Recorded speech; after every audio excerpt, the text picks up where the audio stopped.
Today, we're jumping right into, well, a political firestorm. A pretty intense one. Yeah, it was sparked by the sudden barricading of all those vendor spaces around Stabroek Market and Stabroek Square. And for anyone who doesn't know, Stabroek isn't just a market. It's, the absolute heart of informal commerce for so many people. Exactly. So this wasn't just moving a few stalls. Not at all. We're talking about hundreds of vendors being completely blocked from their livelihood. And we're really zeroing in on the political fallout from that, specifically from the We Invest in Nationhood Party, the WIN Party. Right. And their whole argument, the foundation of it, was that this happened with, and I'm quoting here, without proper warning, consultation, or regard for the people involved. The timing of it all is what really blew this up, isn't it? Oh, absolutely. It's the key. These barricades went up right at the height of the Christmas season. The single most important time of year for them. It's everything. The WIN Party called it the most important trading period of the year.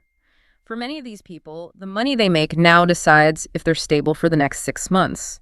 And what's interesting here is who was involved.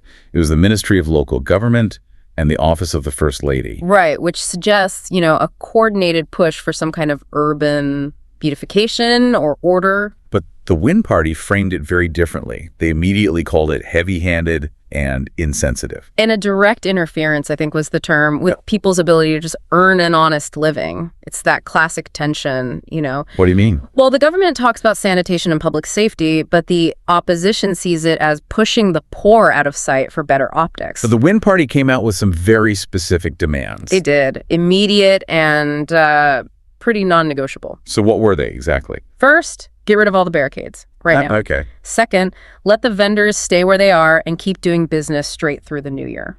That makes sense. And third, and this is the big one, they demanded urgent dialogue for a fair, permanent solution. And a stop to any forced moves or fee increases in the meantime. Precisely.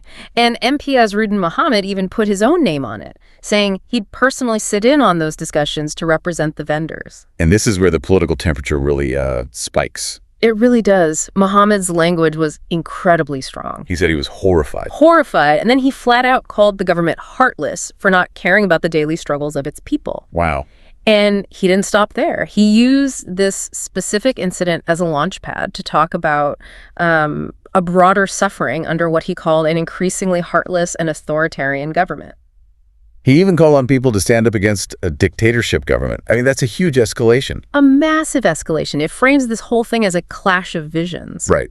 The WIN Party used this to reject what they call Band-Aid solutions. Their argument is that real progress isn't about, pushing people out in the name of beautification. It's about actually lifting them up. So what we're left with is a sudden government action right in a high-stakes location. Which was met with an immediate, politically charged demand for dialogue, all framed around this humanitarian need during the Christmas season. Which brings us to a final thought for you to consider.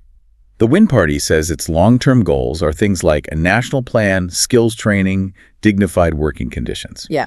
So if those are the big goals, what does this one specific incident over some barricades tell us about that deeper, maybe systemic conflict between the reality of informal labor and this constant drive for urban modernization? Something to think about.